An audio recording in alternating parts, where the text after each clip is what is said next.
I have ranked all of the Dark Souls 1 bosses according to how well I think they would work in Nightreign. This is because I have too much free time. This is because I have been inspired. We still have no news on Nightreign's DLC, including a release window, so a lot of speculation is abound. I really hope From Software includes more, well, everything, because the core gameplay is so fun, but it has really gotten predictable so far. Including more enemy camps, shifting earth events, field bosses, night lords, nightfarers, invaders, just like everything can really help the game increase its longevity.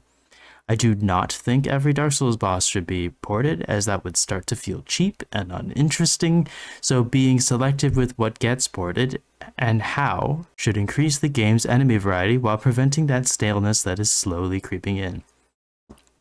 With that said, how am I ranking these bosses? D tier is designated for bosses that have other better versions elsewhere in From Software's catalog.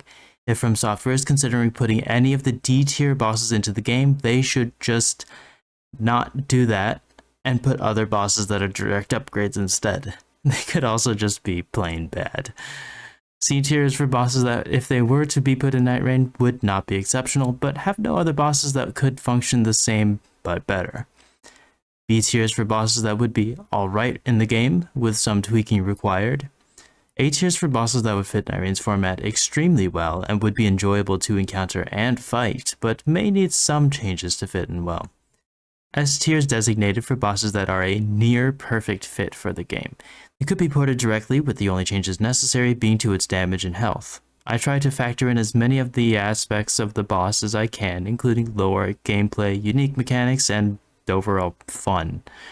I also try to see if including the boss in a newer game would tarnish, pardon the pun, the impact it has in its original game, as porting over a boss poorly can affect the community's perception of the boss even if the original fight was good. Before I get to the ranking, I just want to mention that each of these were done in order and released as a YouTube short. This is just a compilation of all the shorts I have made. If you like this sort of content, consider subscribing, as I'll be going through the Dark Souls 2 bosses next. It'll be a while before I get to the supercut for Dark Souls 2 bosses in Nightreign, so watching the shorts will let you follow along with my thoughts as they happen. Also, keep in mind that these are all my opinions. I try to explain why I think the way I do, but feel free to disagree. Let's all discuss this in the comments, as I think it can be a super engaging and creative topic. And now that that's out of the way, let's get started.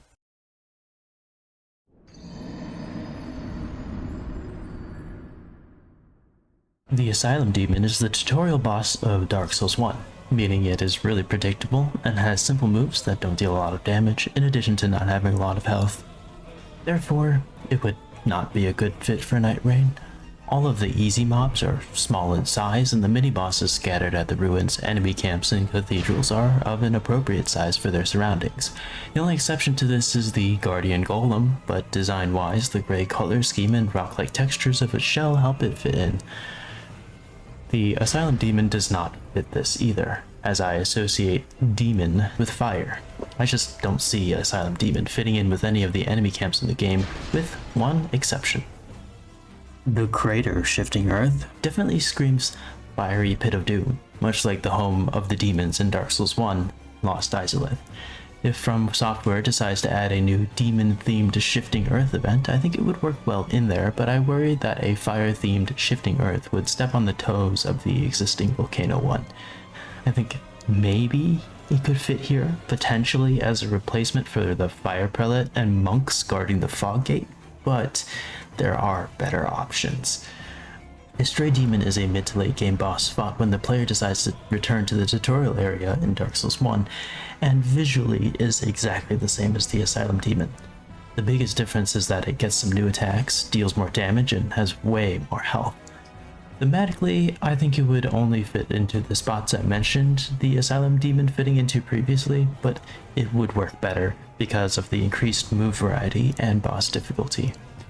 Demon Firesage is another boss fought at the entrance of Lost Izalith. It looks like the Asylum Demon and Stray Demon if you were to douse them in oil and set them on fire. It is slightly harder than the Stray Demon, with more options of closing gaps and generally attacking slightly faster and hitting a bit harder. Out of the three Asylum Demon variants, this would probably be the one put into Nightreign, and if they ever remix the placements and enemies in the game, I hope they would put either this or the Stray Demon into the Volcano. I could also see them sticking the Stray Demon in the Scarlet Forest Shifting Earth event, but I don't think it can compare to the difficulty of the existing bosses there. Last thing to mention is that these demons are already in the game, sort of. The Urchi Avatar boss is essentially a reskinned souped-up version of these guys, and I think it works wonderfully in the game. Its entire existence is why I don't think these three bosses would work well in Nightreign. If From Software were to put effort into redoing old bosses for Nightreign, they would probably focus on ones that don't have analogs already in the game. Therefore, Asylum Demon, Stray Demon, and Demon Firesage get a D on the tier list of returning DS1 bosses for Nightreign. There are some niche areas in the game where they could work well, but the Urchi Avatar's existence would cause it to not stand out.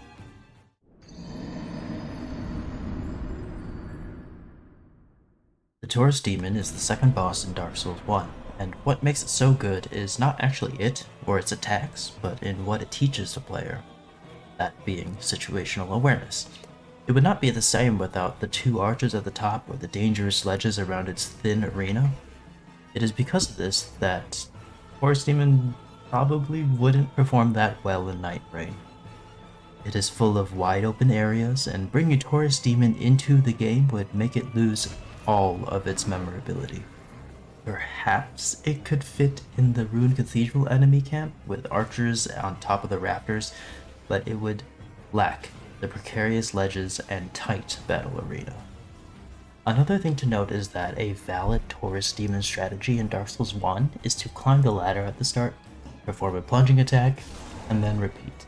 Plunging attacks lock the boss in place almost like a grab attack and would become a huge vulnerability in Nightreign, given that every player has a jump, and even a double jump if near a wall. If Taurus Demon is put in Nightreign, it would need to lose this plunging attack vulnerability. Therefore, I would put Taurus Demon as a C tier in the tier list of how viable Dark Souls 1 bosses are for Nightreign.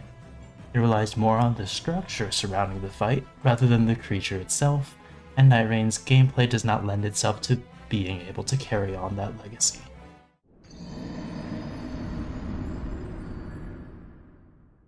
The third boss of Dark Souls 1 is the Bell Gargoyles.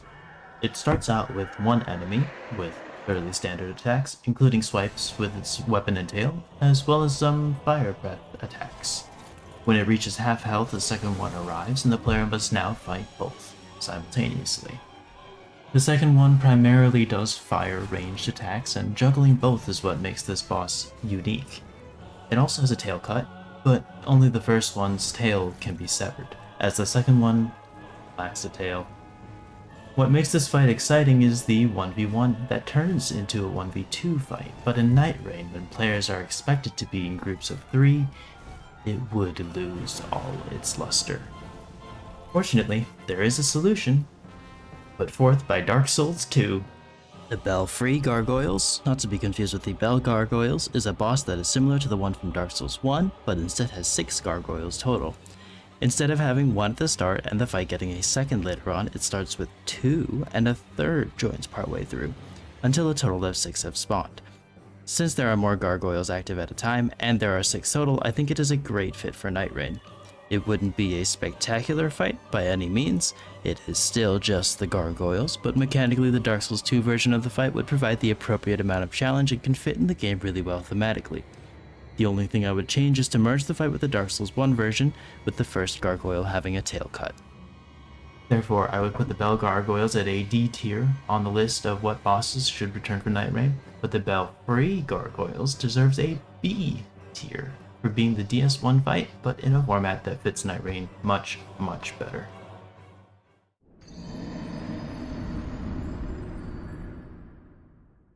Capra Demon is the most infamous boss of the early game of Dark Souls 1.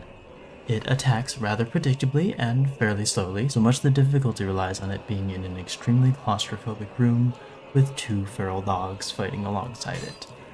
Usually, the strategy is to dodge the enemies as you make your way up the stairs in the back and plunging attack them, but that won't be necessary with Nightreign's wide open areas, rendering much of the challenge from Capra Demon ineffective. It would probably work best as a Night 1 pre-boss group of enemies that consist of it and like 10 other dogs. Given the openness of the circle, it still wouldn't be that hard, so it probably shouldn't even be a boss. Another thing to note is that there is a boss similar to Capra Demon in regular Elden Ring, the Omen Killer. It attacks like the Capra Demon with more speed and the occasional fire breath, making it much more varied in its combat. If given the choice between Capra Demon and Omen Killer, I would probably pick the latter. I could see it fitting in more with Nightraign's existing assets, like the Poison Ruins, or as a field boss surrounded by perfumers and pages.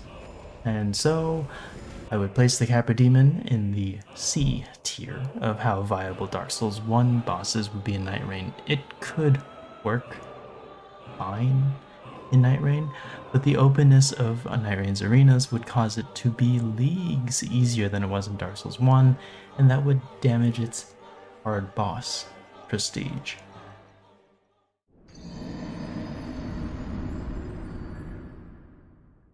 So I'm just gonna cut right to the chase. Chaos Witch Quelaag is an amazing fit for Nightraign. Unlike the previous bosses, she's mechanically complex enough to work well in the game and does not rely on her arena, meaning she can hold her own without a group of enemies or a custom structure built for her.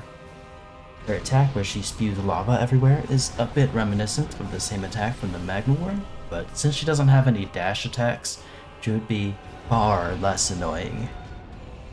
In a way, the lava she spews actually is her making her own arena, dictating where the players can and cannot stand. Her explosion attack is great at teaching players to not overcommit and be greedy, while also covering for her greatest weakness, attacks from behind. The tell for her doing the attack is her collapsing upon her spider face, and people from behind cannot see that. To avoid getting caught by surprise by that move, players need to engage her from the front side, or the actual side, where she would be able to hit them much easier. It's such a good mechanic, and is masterfully done. Besides her backside, her next greatest weakness is ranged characters. Her Flame Sword and Magma don't have that far of a reach, so players that primarily attack from a distance would find that fight substantially easier than melee characters. If she were to come to Nightraign, she would probably have to be given some new attacks to cover for this weakness, like perhaps a jumping pounce attack or a fireball attack like the Flame Sling incantation. This would prevent players like Iron Eye or Recluse from winning the fight too easily. I don't think she's that particularly difficult, so she probably shouldn't be a Night 2 boss, but I could see her fitting in well as a Night 1 boss or a weaker field boss. Out of all the early game Dark Souls 1 bosses, I think Chaos Witch Quelaag would work the best in Nightraign. So, I'm going to award her with the very first A tier in the tier list for what DS1 bosses would be best in Nightraign. She's mechanically interesting and not reliant on a particular structure to provide difficulty, but she lacks good options to counter ranged characters, which could be remedied relatively easily.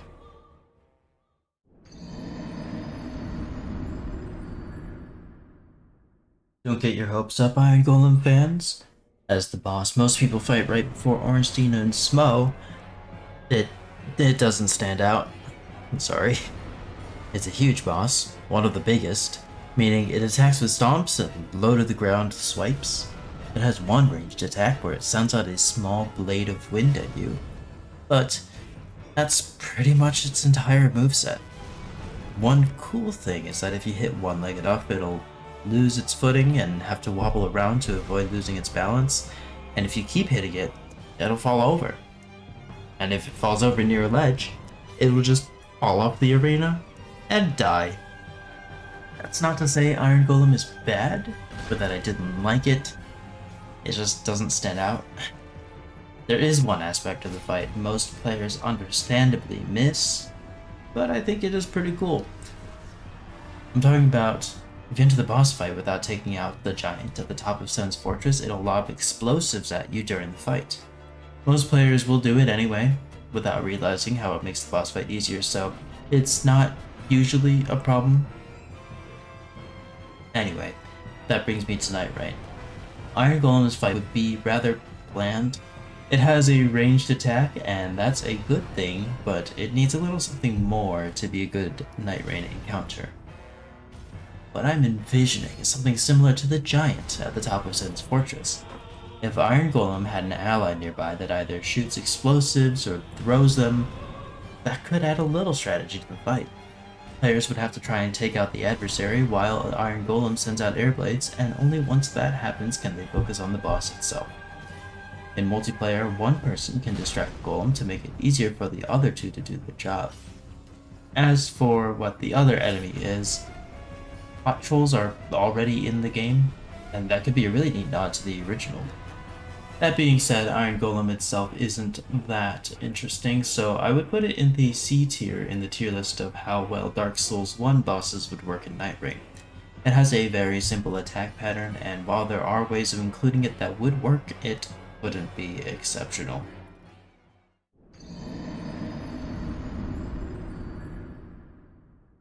Alright, here's the one everyone's been waiting to hear about, Ornstein and Smough. The boss almost everyone says is the best or second best of the game. And I agree, every aspect of this boss was carefully considered and balanced, making it one of the tightest and most engaging boss battles in From Software's impressive legacy. The gist of the fight is that you can target either Ornstein, who is small and faster, or Smough, who is larger and slower, but hits harder than Ornstein. To effectively target Smough, you need to use his own mass to body block Ornstein, and to target Ornstein you need to use the pillars in the room to stall Smough. Whichever one is not downed in Phase 1 will grow in size and become supercharged in Phase 2, hitting harder and with greater range, and they'll get an attack from the one that got downed. What adds to the sense of accomplishment is that after beating this boss, players gain the ability to warp between bonfires, and the path they can take is no longer linear. They have 4 directions they can go, but they can choose what order to do them in. Which makes me sad to say, Ornstein and Smough wouldn't be as perfect in Nightreign. Don't get me wrong, the boss would still be amazing, but it would go from being nearly perfect to exceptionally good, 100% to 95%. The reason why I feel this way is because of the pillars. Those pillars add so much quality and depth to the original fight, and the only places I can see in Limbo that they would fit best in would be areas without those oh so important pillars. Mainly, I could see them as a Night 2 boss or as a replacement for Estelle in the Nagoteo Shifting Earth event. The lack of pillars would result in it being harder for players to focus on Ornstein since nothing would stop Smough. There would be some element of choice that would be lost in the switch to Nightreign, and while that wouldn't make the fight bad or unbeatable, it would definitely be removing one important part of the most prestigious boss from Dark Souls 1. I am open to the idea that I'm wrong. There is a chance that certain aspects of Nightraign's format could remedy the problems created by the removal of pillars. Perhaps being in a group of 3 would allow one person to distract either Ornstein or Smough, allowing the other 2 players to take out the other one. Another potential balancing factor is the surge sprint that all characters have. Surge sprinting would allow players to create distance from Smough, and since Ornstein is faster, could catch up to the player before Smough can, giving the player some ample time to target Ornstein while Smough is in the middle of chasing them. However, I can't really say that those aspects would for sure cover the lack of pillars in Nightreign. It's just hard to determine without being able to try it out myself. I'm going to award Ornstein and Smough with an A tier on the tier list for how well Dark Souls 1 bosses would work in Nightreign. It's the pillars, man. Those dang pillars. Nightreign might have enough going for it to make up for the lack of pillars, but I can't say for sure. If an update comes out that adds this boss to the game, and it proves itself to still be virtually flawless, I will happily accept the L with this tier list ranking.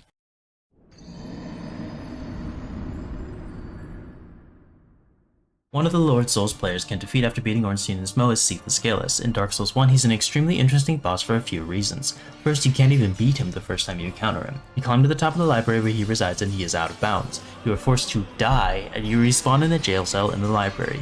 After breaking out, you find him at the bottom of the nearby crystal caves where you can finally challenge him to an actual fight. Second, when you initially enter his boss room for real, he heals all damage he takes. You first have to break a glowing crystal in the back of the arena, and then Seath can finally be damaged. Third, he has a very annoying tail cut that yields a weapon that appears in all Dark Souls games, Elden Ring and Nightreign, the Dark Moon Greatsword. If Seath were to be put in Nightreign, his tail cut should guarantee the drop of the Dark Moon Greatsword, provided he's not some random field boss. Fourth, besides him wiggling his legs around, his primary attack is him breathing a laser beam that produces crystals on the ground that builds up curse, which functions like Deathblight in Nightreign. All of these reasons lead me to believe that if he is put in Nightreign as a random field boss or a night boss, it wouldn't do him justice. This is a creature that has betrayed his own kind, siding against the dragons in a war, and after, he secluded himself in his library to research the secret to immortality, and he found it. Putting him as a random field boss would be a disservice to the awesome presence Seath has in the lore and the gameplay. So what I'm proposing is that if Seath were to be put in Nightreign, he should be the final boss of a Shifting Earth event. This would be a giant library, akin to the Duke's Archives in Dark Souls 1 and the Grand Archives in Dark Souls 3. Just like Noclatea has 2 malformed stars on either side of the entrance, the Archive should have 2 Moonlight Butterflies in the library too. Lastly, there should be a big room somewhere with Osiris the Consumed King from Dark Souls 3 in it. He guards a map to where Seath's primordial crystal is. Obtaining the clue will cause Seath to appear and kill the players. They respawn at the entrance of the archives and have to traverse it again to find and destroy the immortality crystal, and only then can they go back to the Osiris room and defeat Seath. That would be so cool. As for a unique reward, since Seath is canonically a nerd, he should grant players plus 10 levels to their highest stats. The reward should also include something to make revives for teammates easier, since Seath's main gimmick is his immortality. Like maybe a consumable that instantly revives and heals all teammates to full health, or maybe a buff that makes all hits on down teammates do twice as much revive damage. I feel that with this way of implementing Seath, he would really shine in the way he deserves. As a normal field boss or night boss, he would probably be a C tier. Not horrible, but not interesting. However, since I think this idea of the Archive Shifting Earth with Seath at the end is so promising, if Nightreign's DLC includes new Shifting Earth events and this becomes one of them, I think it would provide an unbelievably epic way to bring back this epic boss. B tier for Seath since he has so much potential to be good, but there is a lot of work required to make him an amazing Nightreign contender.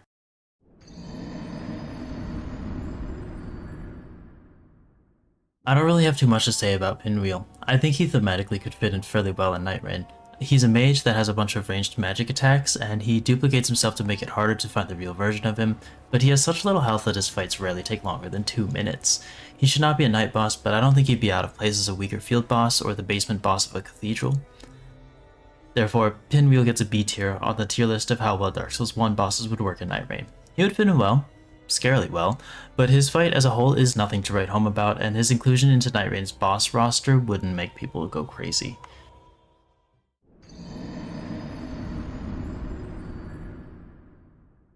I would say Gravelord Nito provides the most standard Dark Souls boss fight in the original game. He's a really solid fight, really good. Not the best, but definitely not terrible. A 7 out of 10 fight.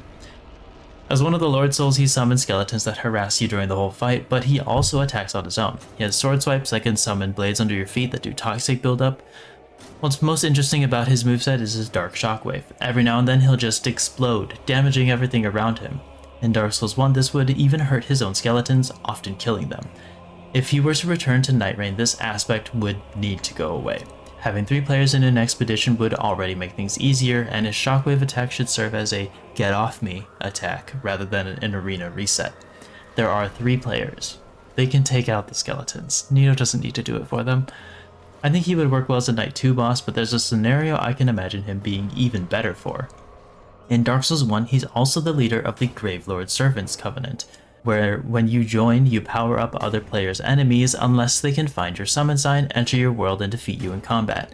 While this is a really cool idea, I don't think something like this is feasible in Nightreign.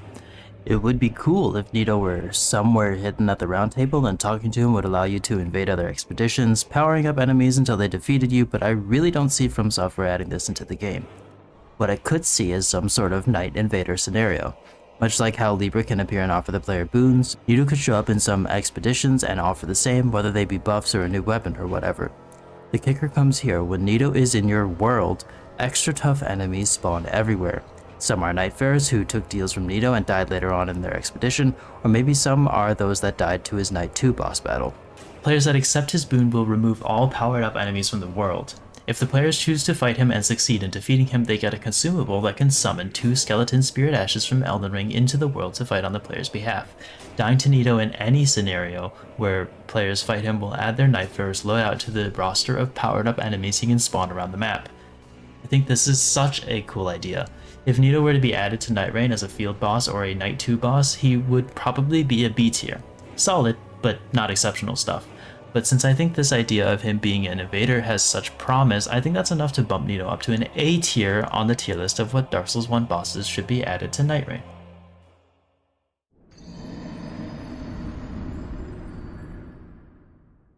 Moonlight Butterfly is a very simple boss. It's a butterfly that flies around shooting magic at the player for a while before landing to rest. The time when it lands is the only time melee characters can hit it, but if they take too long, it sends out shockwaves and eventually flies again, repeating the cycle. It's not a hard boss, it's just annoying. Plus there are other bosses in Nightreign that do the same thing but better. Namely, Manus and Noster both have this same fighting style of staying out of range while sending magic attacks at the player, and both are mechanically more interesting than Moonlight Butterfly. Therefore, Moonlight Butterfly gets a D tier on bosses that should return to Nightreign. It's more annoying than fun for melee characters, and more easy than it is fun for ranged characters, and there are 2 other Night Lords that cover its niche better than it does. It could work fine as a tougher normal enemy that drops items, but it still wouldn't stand out.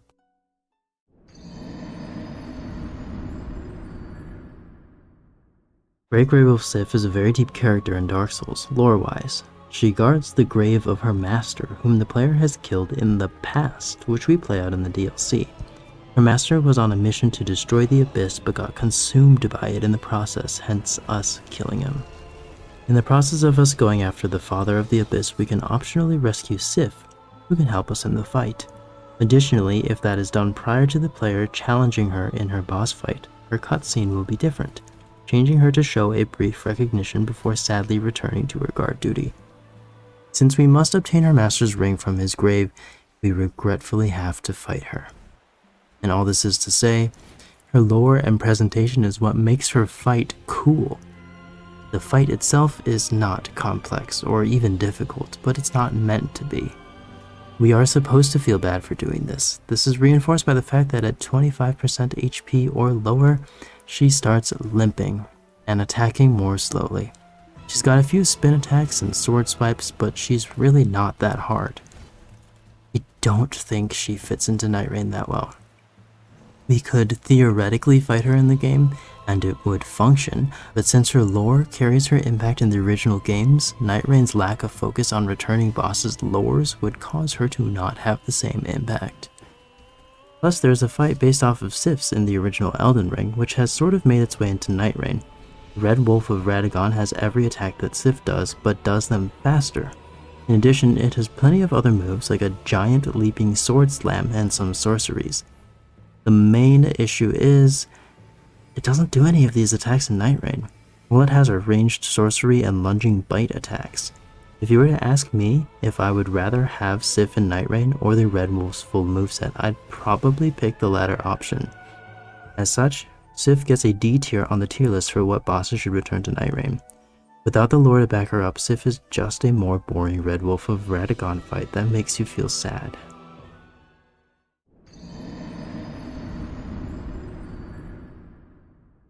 Saddle up everyone, we've got another good contender on our hands. The Boar Kings is another lowered soul players can fight after going through New Londo. Equipping the ring that we got from Sif lets us survive the plunge into their pitch black arena. From there, kings spawn at set intervals until there are 4 of them, or until their shared health pool is depleted. This fight is a glorified DPS check because if you don't kill a king before the next one spawns, you'll quickly get overwhelmed and you'll have no opportunities to attack. Part of what makes the 4 kings so well balanced is that their attacks change to appropriately combat both ranged and melee characters. The strategy for melee characters is to go full Unga Bunga mode, base tanking everything and swinging with reckless abandon. This is possible because the 4 kings do less damage with their swords the closer you are to the hilt. Melee characters still have to dodge grab attacks and explosion attacks, which the characters can instead face tank and use up a heal. Ranged characters have to deal with their ranged attack, which has a purple energy projectile fly slowly through the air. It's also pretty hard to dodge, so outrunning it is the best way to deal with it. So, ranged characters have to stay at the optimal distance from a given king, far enough away where they avoid the sword attacks, close enough where their spells and arrows still land, and they also need to be constantly circling around the king to avoid the projectile that'll be chasing them. Since judging distances is such a vital skill for both playstyles, the 4 Kings Arena actually does its best to mess with that. Being completely pitch black makes it much harder to estimate your distance from the king. In addition, the kings are much larger than they seem, throwing off distance perception even more. It's pretty genius that the four kings have such different strategies depending on if you're playing at range or up close, and that the arena does its best to combat the one skill vital for both types of players. All of these mechanics culminate in a fight that, with some tweaking, could be fantastic for Nightreign.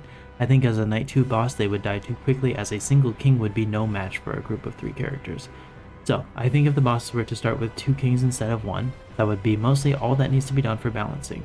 It would give the kings a head start, enough to match the abilities of 3 characters. Another problem is that Nightreign does not have an arena like the 4 kings. Sticking them in a field somewhere to act as a Knight 2 boss would give the players too much depth perception, and nowhere in Limveld is there a pitch black void. Unless, sticking them at the end of an abyss-themed shifting earth could be really cool. Throw in some elements from New Londo and Ulasil, and it would serve as an adequate way to justify having the Black Pit in the game. Alternatively, From Software could instead include the 4 kings as a Knight 2 boss and have their appearance cause the surroundings to become pitch black like the Fell Twins fight from the original Elden Ring. Perhaps they could even abduct the players, similar to how Manus does when it invades an expedition. Anyway, the 4 kings gets an A tier on the tier list for what Dark Souls 1 bosses should return in Nightreign. It has loads of amazing mechanics that would make it a good challenge for all characters, but it would need a bit of tweaking and an arena that's hard to put in the game.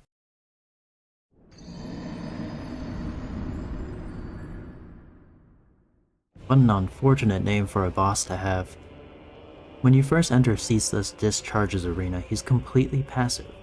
He only attacks if you deal damage to him or if you take the robes from his dead sister at the other end of the arena.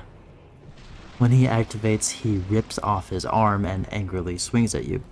For a monster whose whole fight is him being a giant creature that you're fighting from the top of a cliff that enables you to be at his head height, he's actually not that interesting. If you try to run, he sends a beam of fire at you, and if you stay and fight, he attacks by slamming his limbs onto the ground, which stay still for a bit so you can hit him. All in all, he's a very simple boss fight with pretty bad hitboxes and nothing too special about him besides the lore. Something to note is that if you take his sister's robes and book it back to the entrance of the arena, he'll try to jump at you, impale his arm on a pillar, and get stuck. After a few hits to his impaled limb, he falls and dies. It sucks because there is a better lava cliff giant monster fight in Dark Souls 2, but more on that during the old Iron King video. As it stands, Ceaseless Discharge gets a D tier for what bosses should return to Nightreign. It has an interesting Easter egg and the lore is cool, but the fight itself is bland, and Dark Souls 2 has a better fight with the same shtick.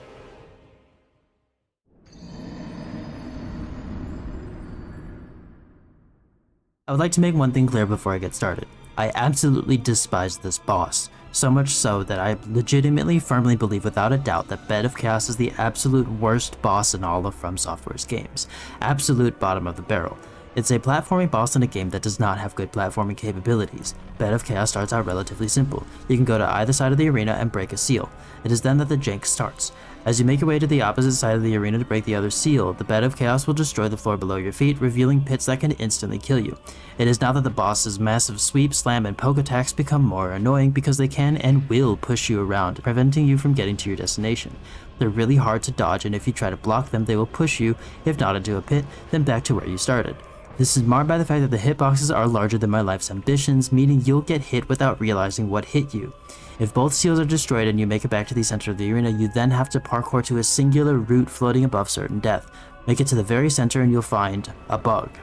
Not like a giant epic bug boss, but a tiny bug that at least has the courtesy to die in one hit. All of this culminates in a boss fight that has a ton of buildup and none of the payoff it should have. Its terrible execution and frankly existence places it at the bottom of mostly everyone's Dark Souls 1 boss's tier list. It honestly deserves its own tier below the D or F or whatever's the lowest. That's how much Bed of Chaos sucks. Now that that's out of the way, I'm gonna need you to steel yourself. Grab a cup of water, maybe do some meditation, hug your pets and loved ones, whatever you need to do to calm yourself down, because I'm going to drop one of the hottest takes. Bed of Chaos wouldn't be absolutely miserable in Nightreign. And just like that, I'm losing all my subscribers. My YouTube career is over. Someone's probably ordering a nuclear strike centered on my location as I speak, but hear me out. This has everything to do with how Nightreign is structured. We have 3-player groups and each member can jump. Already that makes the boss way easier. No more getting swept by the Bed of Chaos's attacks. We can just jump over them. No more getting trapped by pits of death. Just jump over the gaps. No more needing to run around the arena because each team member can split up, take out the seals, and then the bug in the middle. Would the boss be good? No. I don't think Bed of Chaos's formula works well with Nightreign structure, but would it make me want to claw my hair out, order a plane ticket to Japan so I could give Miyazaki himself a massive bonk to the head? No. There's also the whole issue of Nightreign not being suited to Bed of Chaos's arena, which it heavily relies on.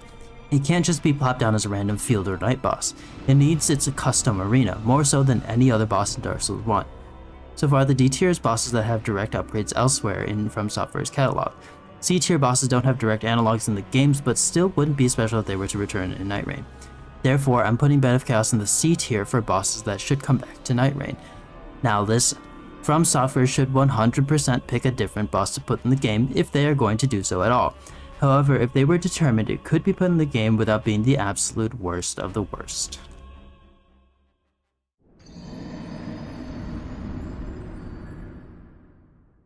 Crossbreed Priscilla is another boss whose mystique is carried by their lore, like Sif. Priscilla is half dragon. As such, she has been scorned by many. Perhaps out of pity, a painter named Ariamis created an entire world inside of a painting for Priscilla to reside, away from others who would take action against her.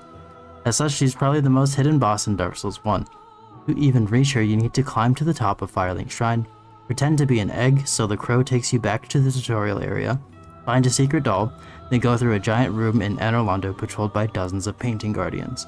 Once you reach the painting, you can enter, and from there you have to navigate through the dungeon to get to Priscilla. When you do reach her, she doesn't even attack you, much like Ceaseless Discharge. She asks you to leave the painting, which you can do without entering combat. If you hit her, the fight starts. Mechanically, Priscilla kinda relies on her arena. The moment you hit her, she turns invisible, but she'll leave footprints in the snow in her arena, allowing players to determine her location. Hit her enough and she'll flinch and lose her invisibility. She mostly attacks with her scythe, and beyond her invisibility gimmick, there is not much else to her fight. She has a tail cut, I guess?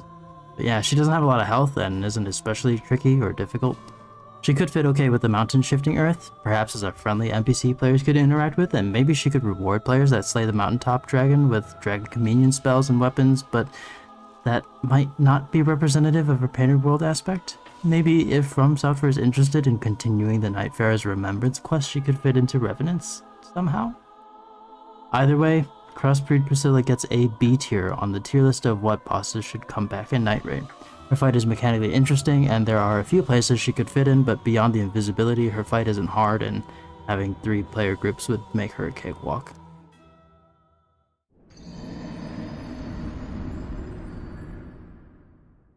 Dark Sun Gwyndolin is yet another optional boss who is more interesting in the lore than in their fight. He is the son of Gwyn, who is the Zeus of the Dark Souls lore. He was born as an int build, that is to say, physically frail but really smart. He was raised as a female, hence all of the androgynous features he has. He's also the leader of the Blades of the Darkmoon Covenant, which are guardians of Anor Londo. His fight itself is fairly interesting. He fights in a hallway that's supposed to be infinitely long. He'll appear a few sections away and fire magic spells and arrows at the player, who has to run toward him. When the player catches up, they can hit him for a short while before he teleports a few sections further down the hallway, repeating the cycle. Eventually, he'll take enough damage and die. I don't think I need to say this, but Nightreign wouldn't be able to support this arena. There might be another way his fight could work though. He could appear in an Inveld, and instead of teleporting down a hallway, he could teleport a short distance away from the players. Would this be fun? No. Would it work? Sure. I already don't like bosses that teleport around like Tibia Mariner or Royal Revenant, so having Gwyndolin behave this way would also make him have an annoying fight. Dark Sun Gwyndolin gets a C tier on the tier list of how well Dark Souls 1 bosses would work in Nightreign. He would need to be tweaked so he doesn't rely on his nearly infinite hallway, but doing so would make his fight more annoying, even if it would admittedly work.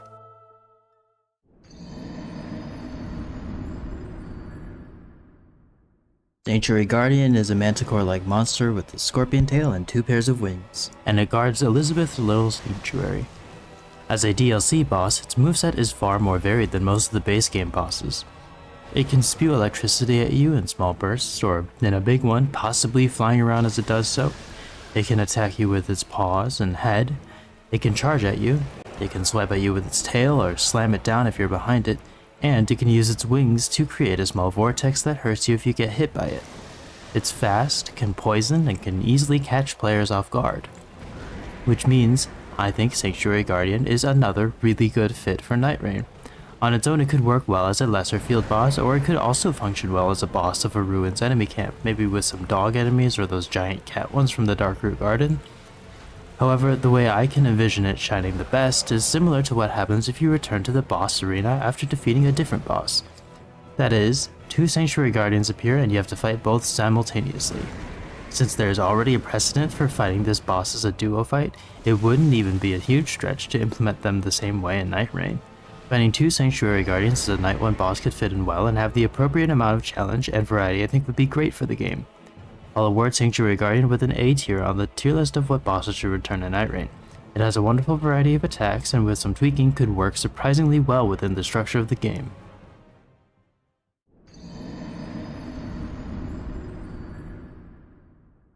Artorias is the other boss that the vast majority of players say is the best from Dark Souls 1, and while I personally like Ornstein and Smough just a tiny bit more, I can totally understand why he is so loved. In one sentence, Artorias has the best warrior versus warrior fight. Every other good boss fight has multiple enemies or great lore with lacking combat quality. Artorias is not lacking in any of these qualities. He has rich lore, an intimidating presence, a fantastic visual design, and a really fun fight with varied attacks and a difficulty that's balanced on a razor's edge. And while I think Artorias would be really good in Nightreign, I don't think it'll be without its flaws. Specifically, Artorias is an amazing fight when you're playing solo. With a group of people, Artorias' difficulty decreases severely. If put into Nightreign, he would need some other enemies to make him be a tougher night boss, but that would also take away from one of the biggest pros of Artorias' fight, that being that it's an amazing 1v1 fight. He could work well as a random field boss, but that's probably the best situation I see him in, which is kind of lame for a boss as prestigious and awe-inspiring as Artorias. It would still be fun though. Artorias gets an A tier on the tier list of how well Dark Souls 1 bosses would work in Nightreign. He would work really well, but the best way to implement him would not be nearly as good as the way he is in Dark Souls 1.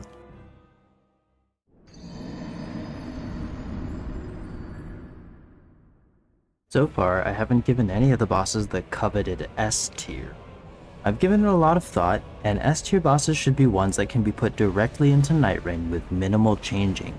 Ones where if they were put into the game without any edits would still be exactly as good or better than they are in the base game.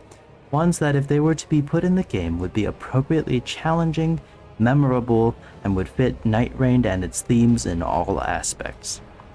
And if I'm going to be honest, Manus, Father of the Abyss, is the boss I've been thinking the most of out of all of the Dark Souls 1 bosses. But first things first, who's Manus? The Father of the Abyss is the final boss of the first and only DLC in Dark Souls 1.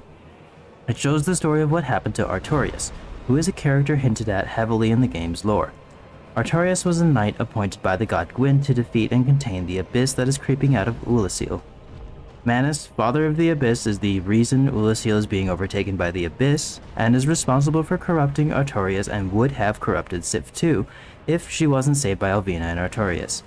Which means lore-wise, Manus really aligns with Nightreign with its ever-encroaching night. Combat-wise, Manus would also work extremely well with minimal tweaking. He has punishing melee attacks where he swipes with his hands, including a long combo that can juggle players. He also casts dark spells when at low enough health. He can spew them forth in a few bursts, spray them in a circle that closes in on the player, and make it rain dark magic. They are hard-hitting and can be difficult to dodge because his arena is dark. Not as dark as the Four Kings arena, but still dark. If the secret silver pendant item is found, it can be used to keep the dark magic at bay, and if Sif is freed, she can be summoned to help. What sets him apart from A-tier bosses is his aggression, speed, range, and variety of attacks. He's challenging for melee characters with his arm attacks and challenging for ranged characters with his magic attacks. He has the speed and aggression to not be a pushover in Nightreign, and while the silver pendant makes avoiding the dark damage easier, the Nightfarers can make do without it because they have faster, more accurate movement than the Chosen Undead. I've been most looking forward to covering this boss because I believe Manus, Father of the Abyss, is the perfect candidate for Nightreign. S tier for him. In his own game, he's a little too fast and aggressive, which stops him from getting the S tier ranking for Dark Souls 1 boss quality, but that boosted pacing of his fight would make him a perfect fit for Nightreign. If they ported him exactly how he is in Dark Souls 1, he would make the perfect Knight 2 and or field boss, and I'm honestly surprised they chose Centipede Demon and Gaping Dragon to a lesser extent over Manus, Father of the Abyss.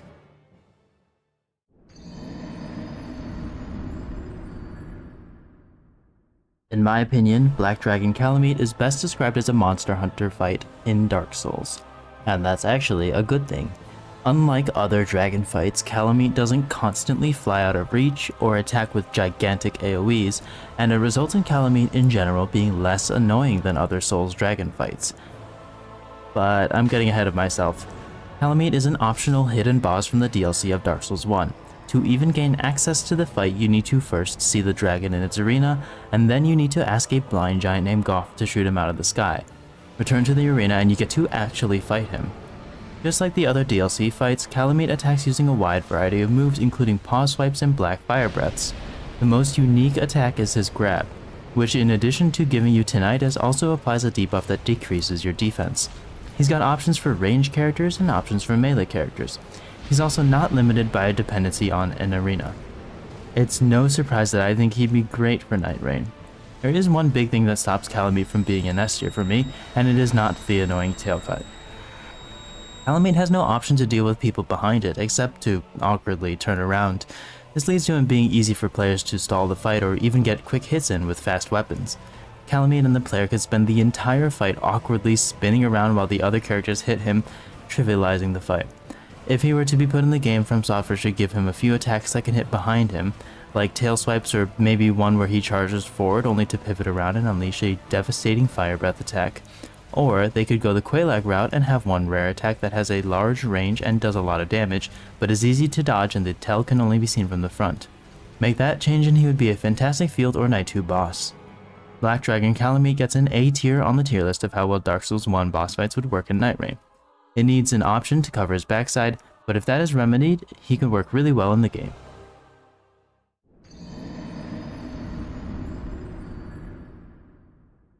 The final boss of Dark Souls 1, Gwyn, Lord of Cinder. Throughout the whole game, Gwyn is the character we hear the most about. He's the most pivotal character in Dark Souls lore. He wrested control of the land from the everlasting dragons and brought about an age of fire. He built a vast, expansive city for him and his children to reside in. He formed armies and even a religion. But he was also paranoid. He committed genocide against dragons. He erased his firstborn son from history for siding with them. He was so desperately afraid that the age he so desperately fought to bring about would end.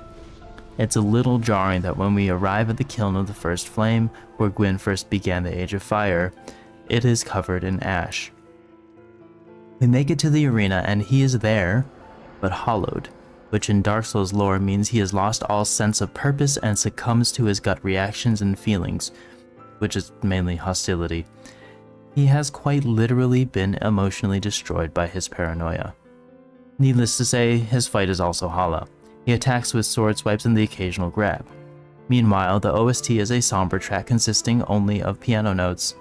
This is what has become of the man that has brought about and fought to preserve the Age of Fire. We originally came here to carry on that legacy and link the fire, prolonging the age, but the cost of doing so is heavy. Millions dead, so many more suffering. Even the person in charge has lost all sense of self and is now an emotionless husk. Is this worth preserving? Gwyn, Lord of Cinder provides S-tier storytelling, but seeing as Nightreign places less emphasis on the lore of returning bosses and more emphasis on battle mechanics, Gwyn, Lord of Cinder gets a C tier on the tier list of how well Dark Souls 1 bosses would work in Nightreign. It's not that he wouldn't work, it's that he exists in Dark Souls 1 as the climax of the plot. One that puts a question to the player of whether it would be worth continuing on their mission or if they should abandon it since the costs arguably outweigh the benefits. Nightreign wouldn't be able to make Gwyn have the same emotional impact. He shouldn't be a Nightreign, even if mechanically he'd be fine.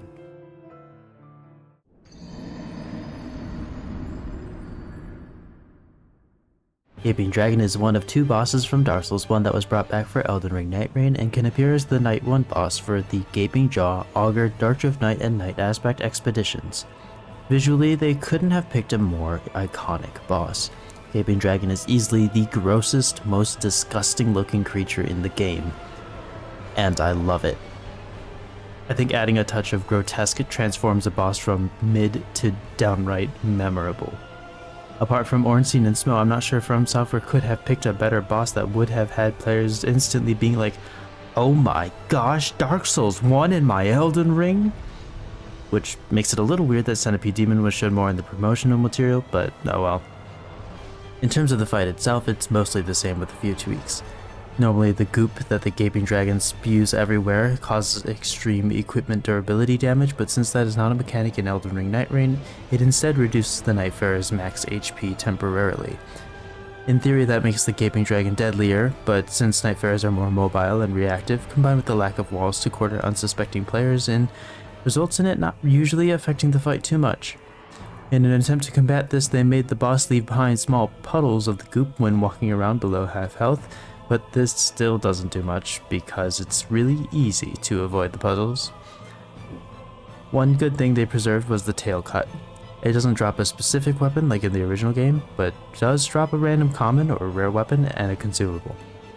Part of the challenge of the original Dark Souls Gaping Dragon fight was moving to the back of the boss because it was safer there, but the boss's humongous size and the player's sluggish movements really added to how hard it was. In Nightreign, characters can easily get behind it with a surge sprint, and ranged characters don't even need to do that because the lack of walls makes it always easy to just back up to a safe distance.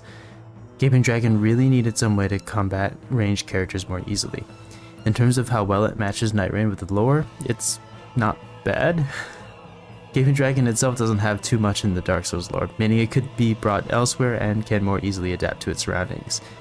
Gaping Dragon gets an A tier on the tier list of how well Dark Souls 1 bosses work in Nightreign. Visually, it will always be striking, and that is such a huge factor, but the fight itself remains too easy despite multiple tweaks to cause it to, on paper, be harder than it was in the source game. It's too far offset by the increased capabilities of the players. However, it is still just a Night 1 boss, so it shouldn't be too challenging, just slightly more than it is in its current state.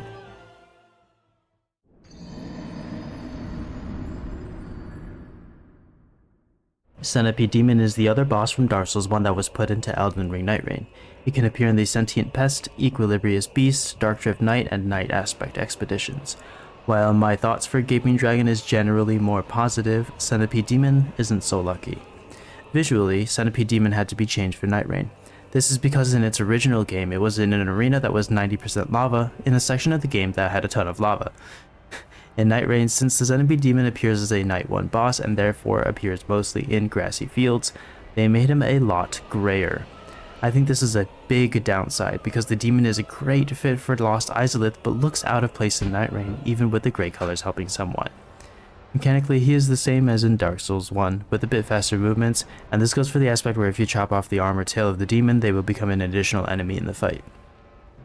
While in the original game, it served as a way to unlock the rest of the arena because it yields a ring that allows the wearer to walk on lava, in Nightreign it really is an inconsequential mechanic.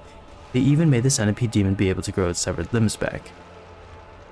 What's most devastating is that the original fight was so difficult due to its restrictive arena. Players only had a small area to stand in while Centipede Demon could walk wherever it wanted. But through exploration, players could discover a part of the arena that's slightly larger than where they started, and if they cut off a limb, they can walk anywhere the Centipede Demon can.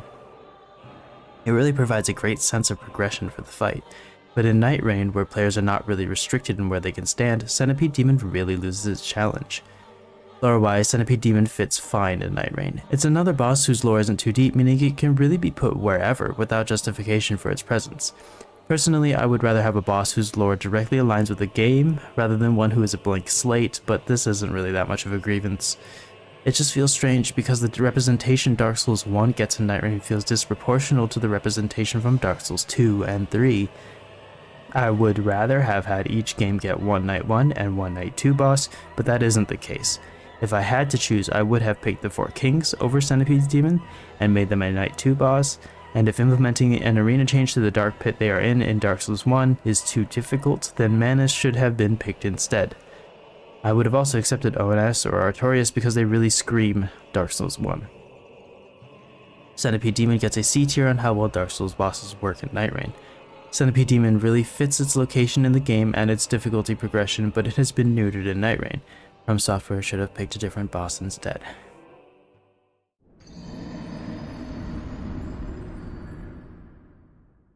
And that was it. Thank you all for watching.